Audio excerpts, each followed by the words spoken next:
And here we go. Here we go. Here we go. All right. Welcome, everyone. I'm new to this, but I've been collecting some jazz records over the last few years. I know some people got into it really during COVID, during the pandemic, but I guess I got back into it once I replugged in my my record player a number of years back. I'm gonna say probably about 10 years ago or so. Um, but a friend of mine who just lives down the road, he took me to a local vintage store, and I picked up a new or used rather Marantz stereo and some speakers to go with it, and came back and put on a couple of my punk albums and realized that they sounded really, really bad. The Clash, they're good and everything, but on a really great 1970s vintage stereo, not so great. So I think I put on a couple of my jazz albums at the time. I probably owned maybe about 10 of them, and just blew my hair off, as you can see. So I guess ever since then, I've really kind of taken on greater interest in collecting albums that sound really good on my stereo. So anyway, so what I'm going to do for this stream is basically just talk about some albums that I bought, and also I do a lot of traveling. So I thought maybe what I could do is just talk about my experience looking for jazz records, checking out record stores in different cities around the world. I do a lot of traveling in the UK, in Europe, a little bit less in Korea. I have in Korea, and I will be going to Japan soon. Um, been to South Africa too. So I'll probably start to pull together some kind of lists of LPs and some of the places that I've bought them from around the world, as we move through some of these streams that I hope to put together over the next few months. So this is the first time at it. But I think today what I'll do is I'll just, since I'm just learning how to do this, start to show you just a few albums I've been buying over the last couple of weeks, so that you kind of get to know me, get to know my kind of style, what I'm interested in, and we can take it from there.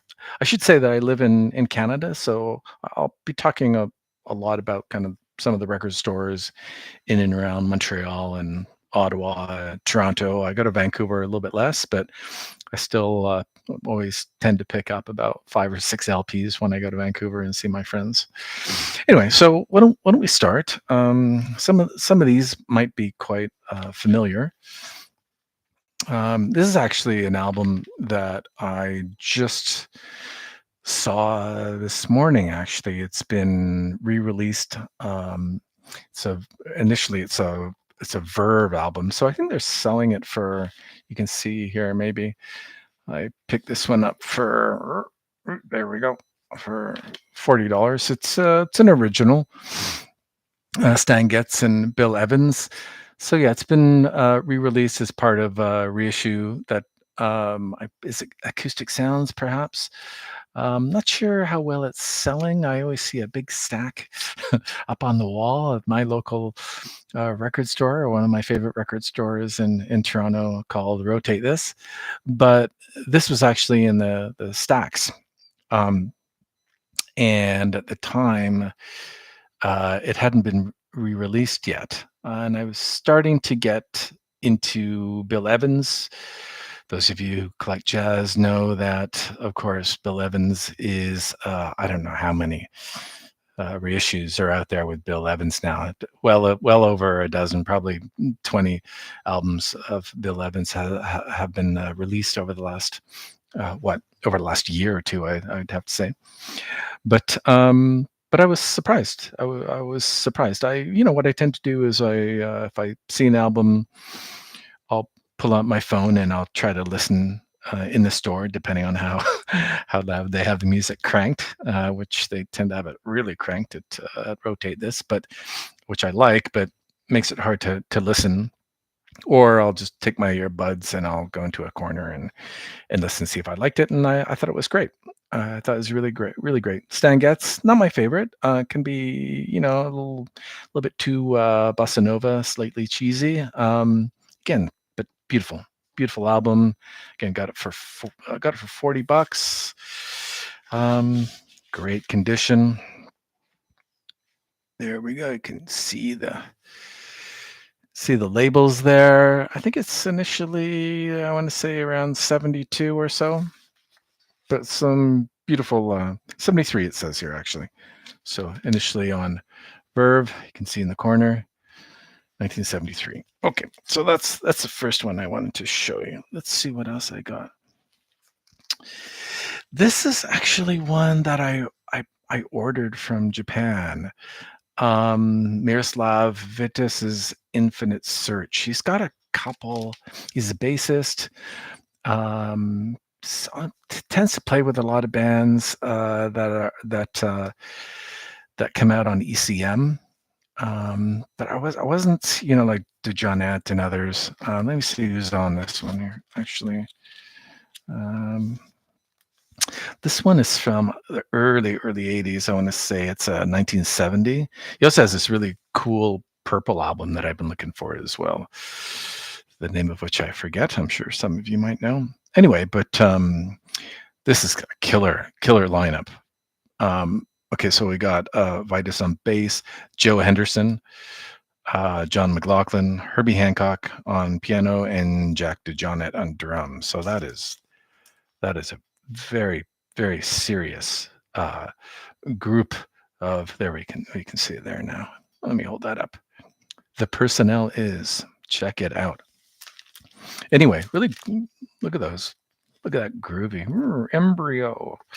Anyway, so that is a very, very funky album. It's that kind of sweet spot, right? 1970 and 1973. If you're into some of Herbie Hancock's early 70s stuff, really a kind of heyday of jazz funk, in my opinion. That was a great find. I can't remember. I may have got that on eBay or something and shipped from Japan, and it is killer, absolutely killer. Infinite Search by Miroslav Vitas. Not sure if I'm pronouncing that right, but I'm going to go with that. All right, what else do I have? I'll talk about reissues a little bit, I think, on the stream, but I don't want to do it too much just because they're so widely hyped. And those of you who are interested in jazz will see these in your local store, even stores that are not really jazz stores. Will be stocking this what's called OJC, Original Jazz Classics. But I just wanted to talk about it. This is, of course, Miles Davis is working with, and I just think they sound awesome. I think they sound absolutely awesome. My Morant's killer.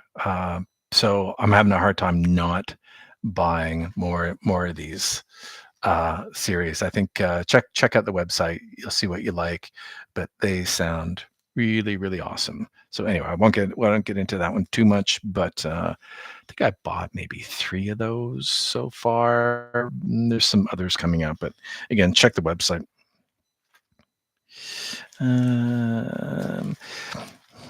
And then let's see here. This is kind of a mix of albums that I have here. Again, just to give you an idea as to kind of what I'm picking up.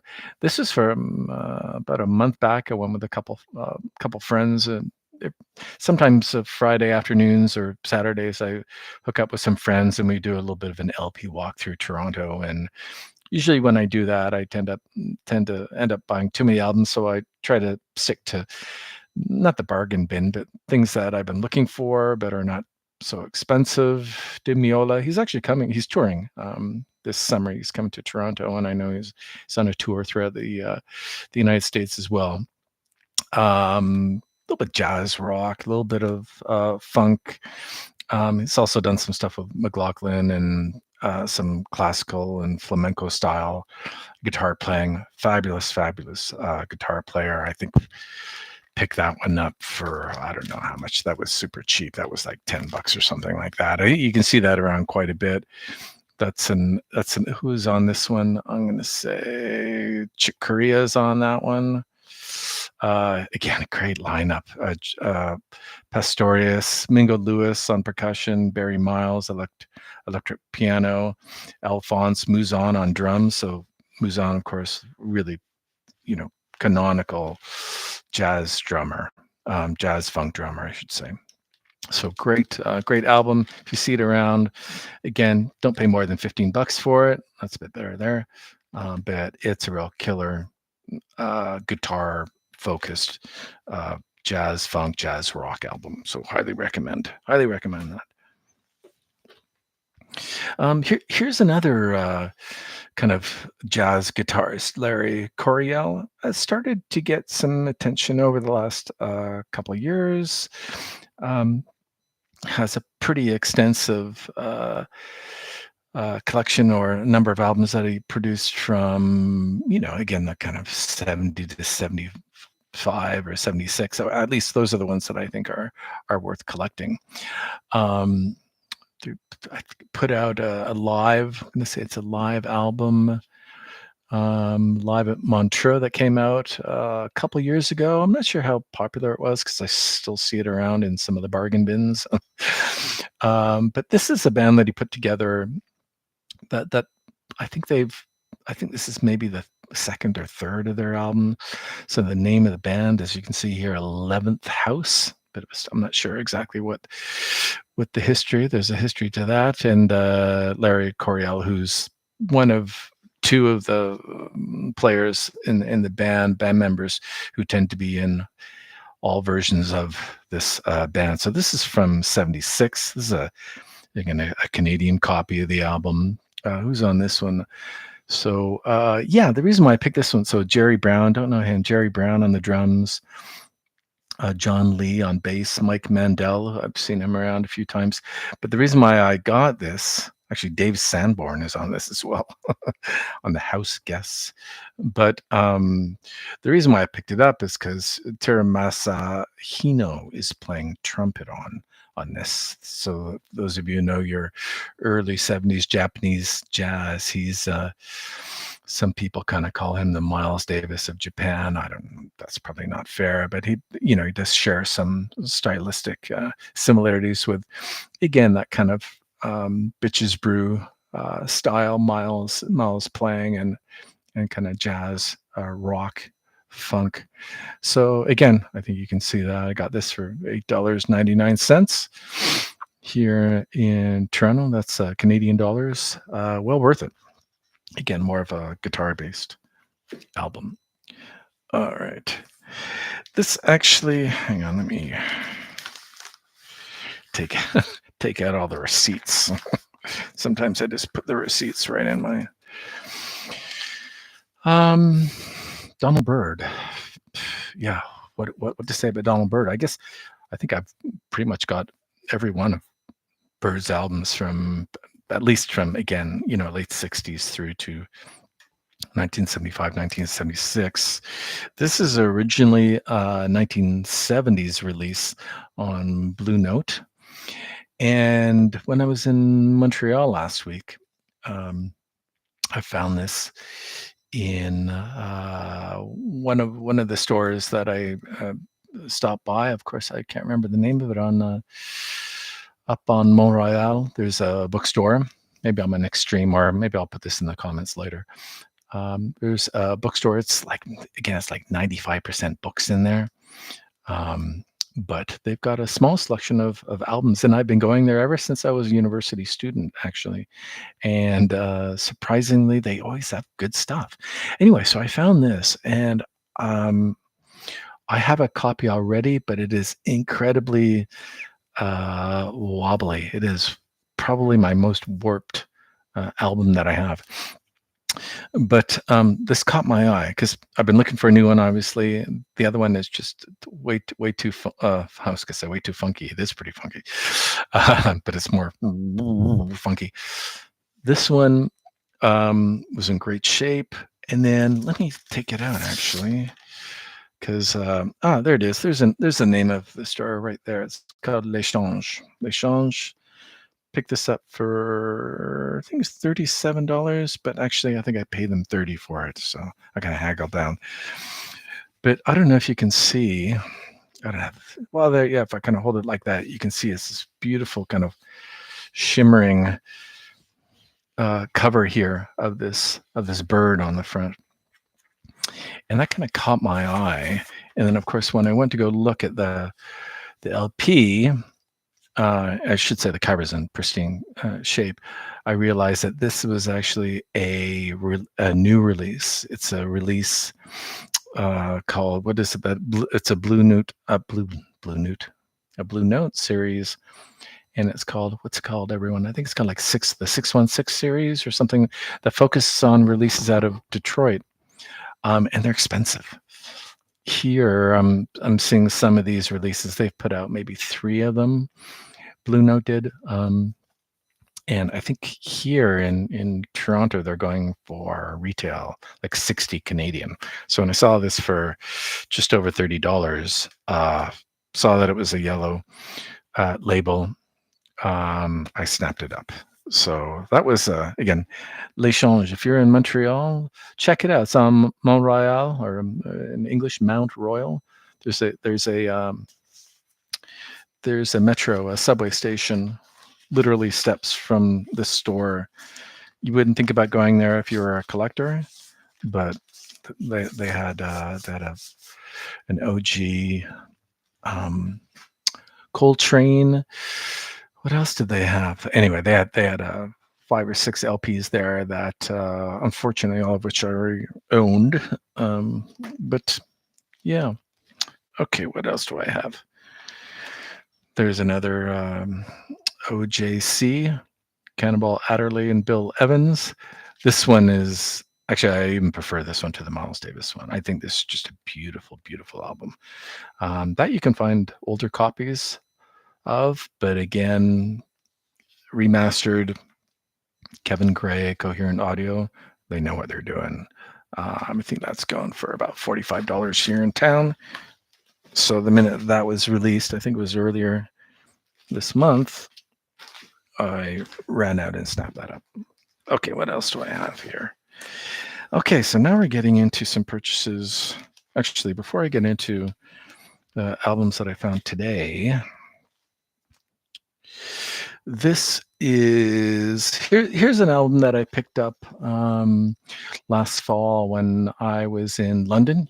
I don't know if you can see that up at the top here. Rough Trade. I think there's a couple Rough Trade stores in London. There's one, the one that I always go to, almost always go to, is in the East End near Brick Lane. Again, it's not my favorite record store. I think I left a review on Google once for them. It's a little bit of a what I would call like a lifestyle store. So you go in, there's lots of books. I think you can even have like a beer or definitely a coffee up in the front. Lots of new releases, not a lot of used stuff, but not a huge selection of jazz either. But they'll have some British stuff that's or London kind of jazz bands that's really hard to find here in Toronto and in most places actually. So I tend to go in there and have a sift through their jazz section to see what's going on. So maybe on another stream, I'll put together a selection of albums, jazz albums that I found from there. But this one, it was a little expensive. It was £35. So what's that in Canadian dollars? It's about $55 or about 40 or 45 US dollars. But yeah, so it's a record store day release, as you can see down here. I'm not sure record store day. I'm not even going to get into that. I'm sure a lot of people have already talked about record store day ad nauseum. But anyway, I've been kind of getting into Charles Lloyd just over the last year. A lot of his stuff from the 60s you can get uh, in the bargain bins. They're starting to get marked up. He's got like a few old jazz artists. Really has a almost a second, if not a third or fourth career going on right now. Put a fabulous box set out last year called Trio. Highly recommend that. Has a new album coming out now. I can't remember the name of it, but I'll be picking that up. I know he's been touring as well and been playing a lot of the big jazz-friendly kind of festivals. But anyway, so this is a live album. I haven't seen it around. I think that's what caught my eye. Let me see if I can put that up. Oop, yeah, that's a little bit better. Here, there we go. Okay. So Gabor, the great Gabor Szabo, playing guitar. Played with Lloyd quite a bit, Charles Lloyd quite a bit in the 60s. Ron Carter, I don't think I've ever seen a Lloyd album with Carter playing. He is Ron Carter is awesome in this album. It's a 2 LP, but he has a solo on side B that you know Carter is killer, right? He's a legend, but I don't know what they were really going for it in this live recording. All of them. Pete LaRocca, one of my favorite jazz drummers. So I just saw that and I had to get it, even though I have to say, like, I don't know if you want to read some of these bizarre things, promo things that they're putting here on the cover here. Notably, it doesn't say anything about original tapes, so I'm not really sure exactly. It says it's mastered by Kevin Gray, Coherent Audio, but nothing about actually where the tapes come from. Maybe I should open it up. Anyway, there's a nice view of the labels. Anyway, put out by Resonance Records, and listened to it last night. So listen, so the first side was decent. They're cooking in it, but the recording, I wasn't fully sold on it. But the second and third sides, the B and C sides, again, it's a 2 LP, were incredible. Really, really well done. Drums, Gabor's mic'd really well. So it sounds really beautiful. And they're just great versions of some songs that I have studio versions of course, particularly Lady Gabor. That's one of my favorite Gabor Zabor's original tunes. Fourth, there's a lineup. The fourth side is Dreamweaver. So these are quite well known originals by Charles Lloyd or Gabor Szabo, right? So if you're a fan and you see it, I did look online to see what kind of prices are going for, just because I hadn't seen this around. So I thought, oh, maybe this is a spendy, an expensive LP now. But now I think you can get copies for about $30, $25, $30. So I probably paid a little bit too much for this, but it is killer, absolutely killer. All right. What else? Okay. Well, let me just pull out a couple of the new releases I picked up today. I haven't even opened them. I'm going to go over to my friend's place later on tonight. Probably take those. I have not bought any Booker Irvin. I don't know. I just tend to, like some of my friends, I just start on one pianist or one bass player or one guitar player, and I just tend to kind of obsess on them for a few months, and I go through their catalog and buy what I absolutely need, and then work my way down the catalog until I kind of get sick of them or something. Anyway, so Booker Irvin, last fall I started to check out some of his LPs. They're, in my opinion, they're a little mixed. Some more interesting things in the 60s. He's got some really interesting kind of political LPs.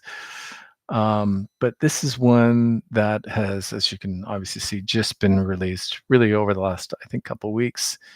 Heard from others online, some of the guys from the Jazz Bums. I was listening to them, and they said it was killer. Listened to it on a stream, and it's absolutely fabulous.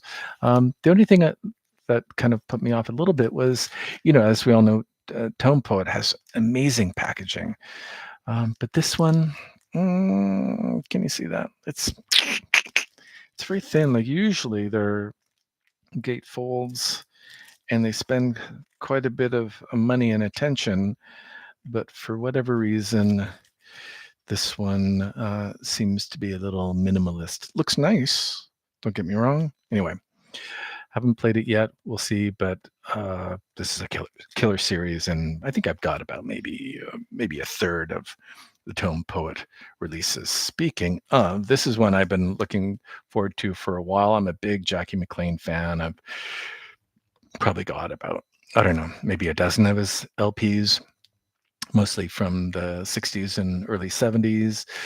And I believe, has that one been released before? I should have done my homework beforehand. But when I saw that it was coming out on the Blue Note, the Tone Poet website, on the Blue Note website, I went and listened to it, and it is awesome.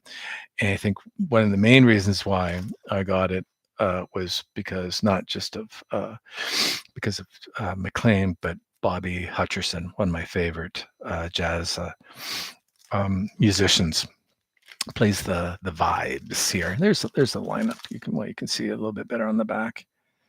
Anyway, so I won't talk too much about that because that's one that's been again probably get a lot of hype and a lot of banter over the next few days. Okay, a few weeks rather.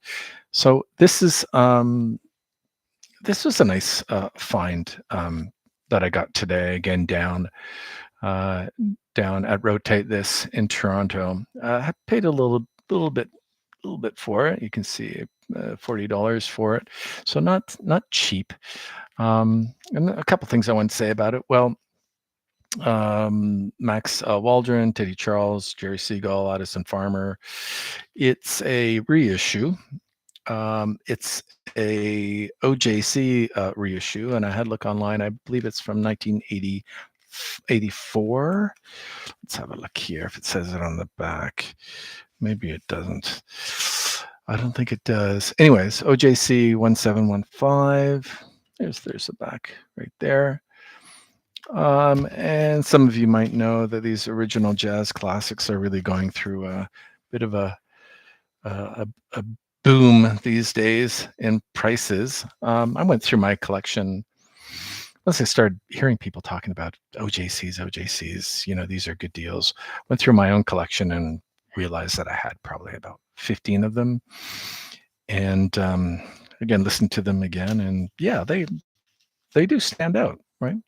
And most of the OJCs I have from the early 80s are, I paid less than 20, well, far less than $20. A lot of them are marked $14, $15, $16. This one's a little bit more. Again, I paid $40 for it. This is the first Teo Macero LP that I've bought. So again, I just kind of listened to it a little bit in the store, on my streaming through my phone, and thought, well, hell, I'm gonna go for it. Put it on when I got home, and it's killer. It sounds absolutely fantastic. I guess I don't think it's been played before. Cover is totally clean, as you can see. My only disappointment is just the quality of the cover. You can kind of see that it's cheap, right? And OJCs were not produced for an audiophile market, obviously. So the cover itself is a little disappointing. The fonts are a little blurry. I don't know if you can tell. It just has a cheap feel. But listen, it sounds absolutely fantastic, and highly recommend. Okay. So that's it for now. I think what I'll do is I'll get a little bit more organized and maybe make a little bit more of a theme stream next time I upload. and talk a little bit more about maybe some albums that I bought. I was in Sweden last year and came back, what, 3 different times from Sweden with a very large selection of LPs. So let's go through those. Sweden's a great place to buy LPs. Everyone always talks about Japan, and for good reason, of course. But Sweden is like, I suppose, Denmark, and to maybe to a slightly lesser extent, the Netherlands. Great place to go record shopping. Very highly educated population in music, classic music, and of course jazz. So I'll be sharing with you some selection of albums that I bought, and talk a little bit about some of my favorite stores that I found in Stockholm.